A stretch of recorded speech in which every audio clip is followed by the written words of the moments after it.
Well, it just depends with the starting point.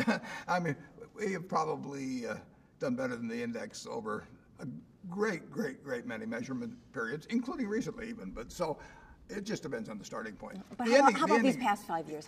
What happened, and how do you feel about it? Well, the last 5 years, I think we've done pretty well. But we've been in an up market, and we do better relatively in down markets than we do in up markets. But we've done pretty well in the up market. So you got a lot of cash. Everybody's always wondering what you're going to do with the cash. How important is it for you to do a big acquisition? What's holding you back? Finding the right acquisition. Doesn't make any sense doing acquisitions. It makes sense doing good acquisitions, and whenever we find one, we do it. I think we did one day before yesterday for $3 billion. $3 billion is, is not chicken feed. But how important is it for you to do a big acquisition, and do you have something in mind? Well, I always have things in mind, and then the question is whether, I can propose, but the other person has to say yes. I want to ask you a little bit about succession. There was a lot of jokes about it and references to it and whatever. We know what your plans are for chairman. We know what you want to do on the investment side, but we really don't have much clarity on the CEO side. Anything more you can tell us, just so that people have a little bit more comfort about the future of Berkshire? Anything you can tell us?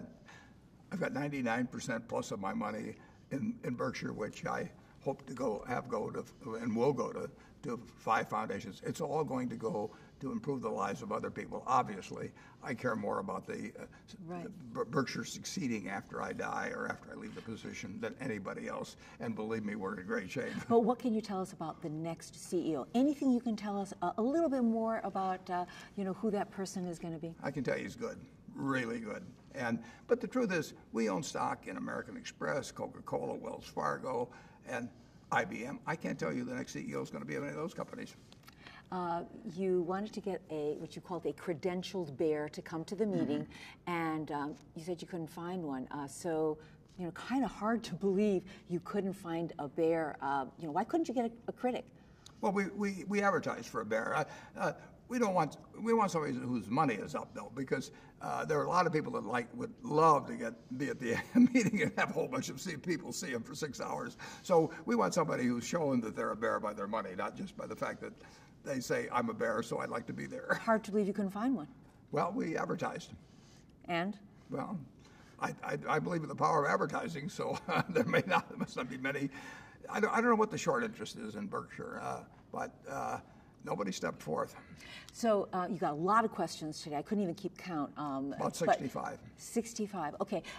Was there any question that you were prepared to answer, but nobody asked you, and what was going to be your answer? Well, I think I was prepared to answer any question about Berkshire, so I didn't miss any particular question that I was hoping would be asked or something of the sort. But it's our job to answer questions. I mean, those people, they pay our salary, and Charlie and I are there to answer the questions. And some of them we may not have good answers for, but we do the best we can. I thought you did a terrific job. Thank you so much. Good luck to you. It was very nice seeing you. Okay.